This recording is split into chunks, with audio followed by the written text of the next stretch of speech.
Hello, I'm Beth Joey and welcome back to my YouTube channel.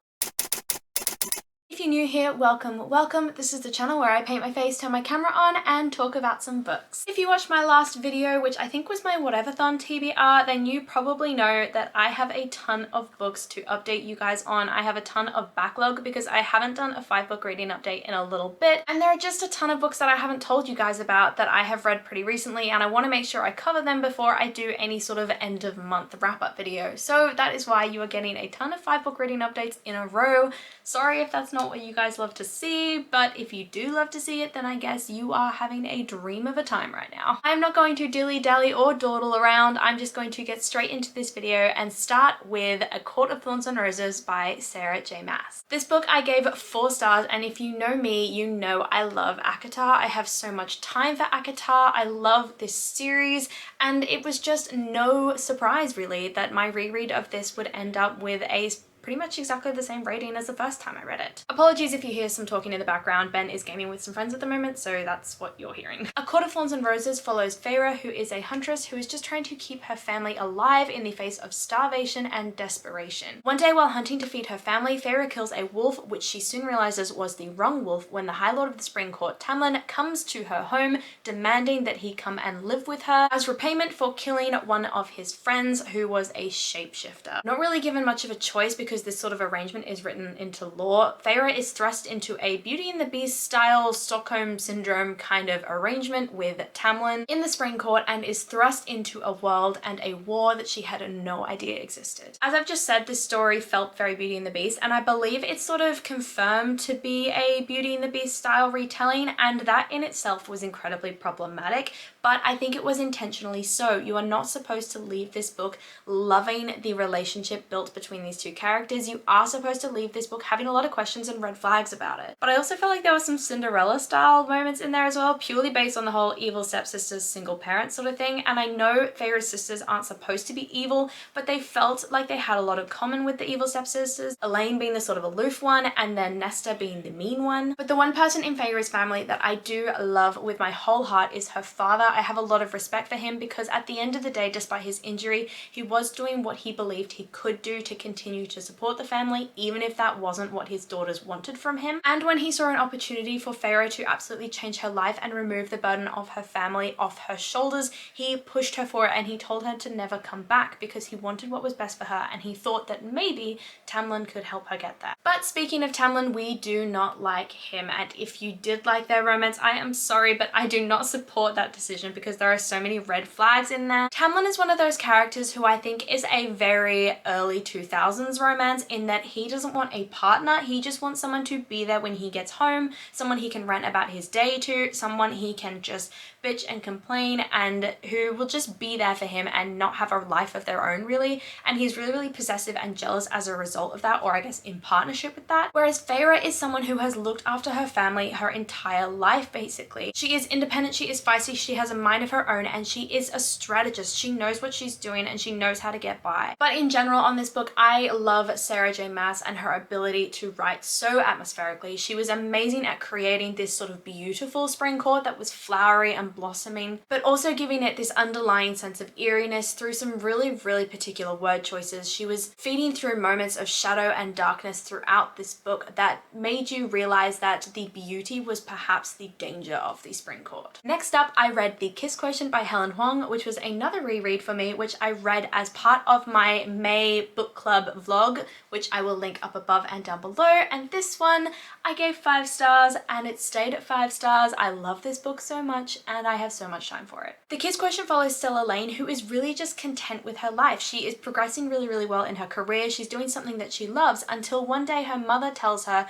or makes her believe that the only way that she can sort of be successful is to start a family, get into a relationship. Now this is something Stella has always found really difficult because she has autism. She finds it difficult to connect with people, to read people, and then difficult to be intimate with people as well. So she patches up a plan in her head to hire a male escort to teach her how to be the perfect girlfriend and the perfect lover. This is where Michael enters the story, who is working as an escort in order to pay for his family's mounting medical bills, and is sort of revenge against his neglectful, criminal, and completely absentee father as well. So if you can't tell, I loved this book. I've always loved this book. I've got so much time for this book, and I feel like every time I finish reading it, I have learnt something new, not only about autism, but the characters as well, because I've read it so many times, I feel like I know them. Stella as a character is just so charming, and Michael is just so cute and sexy, and their families as well are incredible. I mean, Michael's family is the obvious one. You can tell that they have a real bond with each other, but Stella's family was actually the one that surprised me the most, because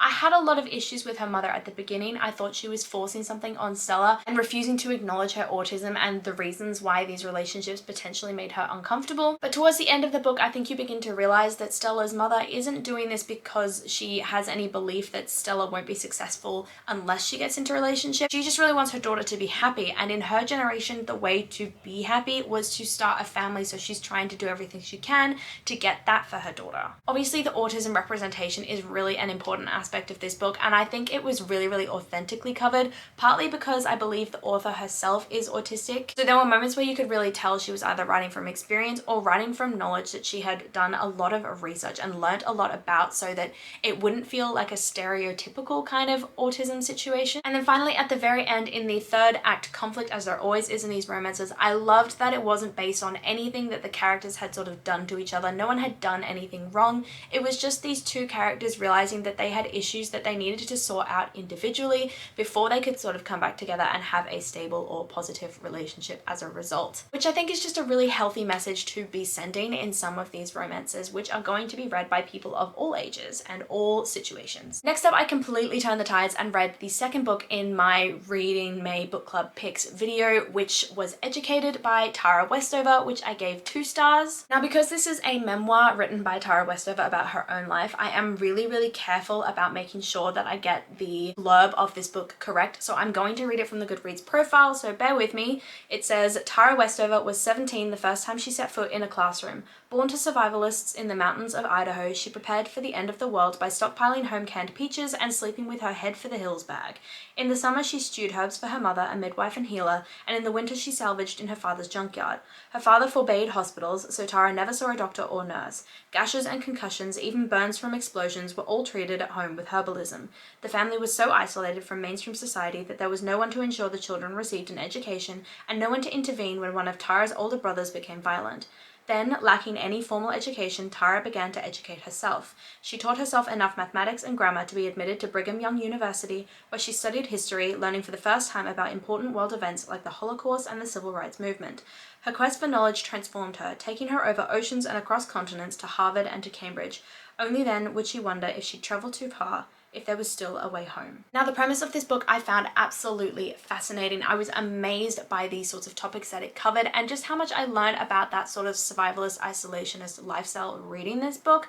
But unfortunately, I did struggle through it. You could tell reading the book that Tara Westover is incredibly academically smart, academically well-rounded, because the language in the book was what I would characterize like smart person language, which is the completely wrong way to say that, but that's just what was running through my head while I was reading that. But unfortunately, that meant it was very dense and analytical at times, which made it difficult to read. It made it a slow read, and unfortunately, it made me sort of tune out at times, and I would constantly have to reread passages, and I just never fully understood what was going on because the order of events that everything was told was out of order and jumbled, and it took a really long time to find my bearings. But like I said, this book was a fascinating take and a fascinating examination of that sort of isolationist, conspiracy theorist lifestyle and the ramifications of that on family and relationships, as well as things like access to healthcare, mental health services, education. But I will say at the very end of the day, it was a signal of hope, I think, in some ways as well, in that you can literally come from any background. You can come from not stepping into a classroom until you were 17 years old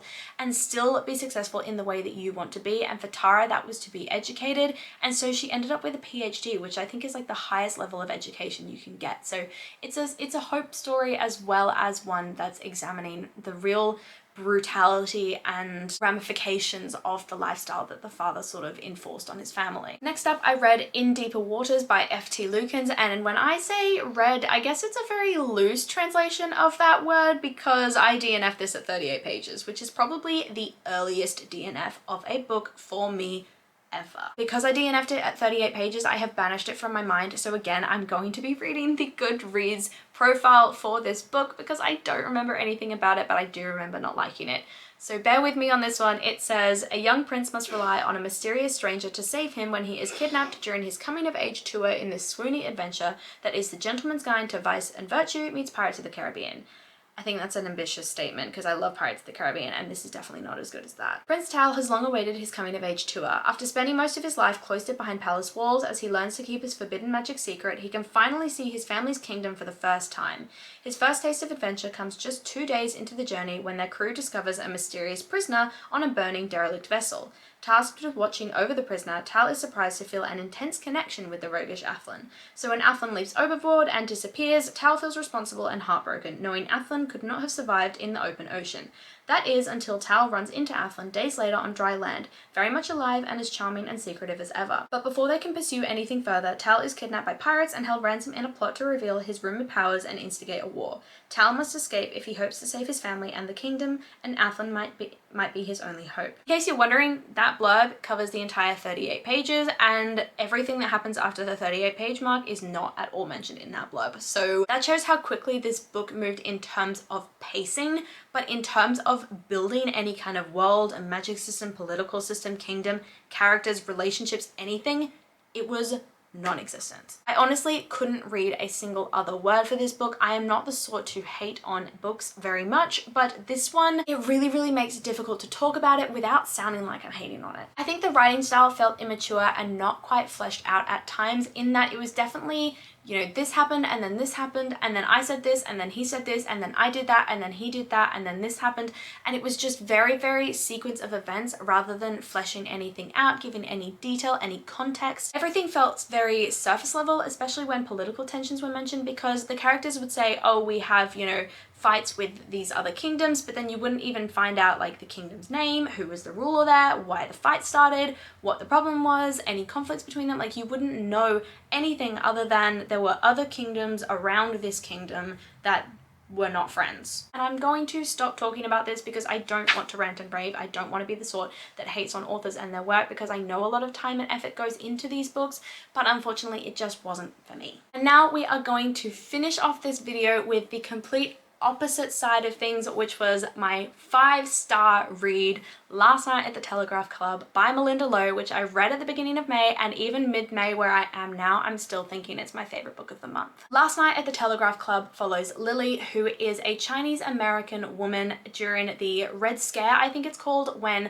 America was particularly threatened or worried about communism. So being Chinese American was a very tense situation for Lily and her family. Throughout the course of the book, Lily begins to have these moments and these feelings that she doesn't understand until she meets Kath, who takes her to the Telegraph Club, which is a sort of famous lesbian bar in the area, and she begins to sort of examine these feelings. There is also a second sort of timeline running through this book that looks at Lily's family and how they grew up and the political tensions that they faced and the racism and the challenges that they faced, and how that sort of reflects on their attitudes toward Lily and the rules that they place on her and their reactions to her revelation and her sort of sexual awakening that happens throughout this book. And I mean, at the end of the day, this book was amazing. I could rave for hours about how much I love this book, but I'm going to start with saying that it perfectly set the scene. I have never read a book that set the scene as perfectly as this one did, and it was done in one page. That one page was simply a timeline of events in which real historical events were listed right alongside personal moments in Lily's family and in her own personal history. So not only did you sort of understand the context of everything that was taking place in the book, but you understood that everything that was happening to Lily and everything that was happening in the world were interwoven. They were part of each other's history. They were all part of Lily's story. From the first moment of attraction through to the ongoing nerves with Kath, the Telegraph Club, meeting the various other lesbian women, the relationships that were formed, this was just the perfect coming of age sexual awakening story story that I have ever read. And I think it took such care in being historically accurate and authentic, even making the reader uncomfortable at times because of the sort of language that was used against certain characters. You know, at the end of the day, these things were said, and while reading them is incredibly uncomfortable and it hurts my brain when I have to say those words in my head, it was important that they were in there in order to really make the reader aware of the sort of ostracism that Lily and her family and her community faced. I love the flashbacks with the family as well, and how they give context to not only the family's history and the political tensions in the world and in America at that time, but also their attitudes towards Lily, the rules they placed on her, and their attitude towards her coming out to them and explaining what she'd been going through and what she'd been feeling to them, and how they reacted to that was just contextualized so beautifully by these flashback scenes. So I will not be forgetting this book anytime soon. I loved it so much. And those are 5 books that I have read recently. We have got one more 5-book reading update, which will be coming out in the coming days, so do keep an eye out for that. But for now, let me know down below what you guys have been reading lately, if you've read any of these books, loved them, hated them, what your thoughts were on them, what you thought of my thoughts on them, and if you think that there's anything I missed that might change my mind. As always, like, subscribe, and hit that notification bell down below to be notified when I release new content. It is just a really easy way to help my channel grow, and I will see you lovely people in my next video. Bye!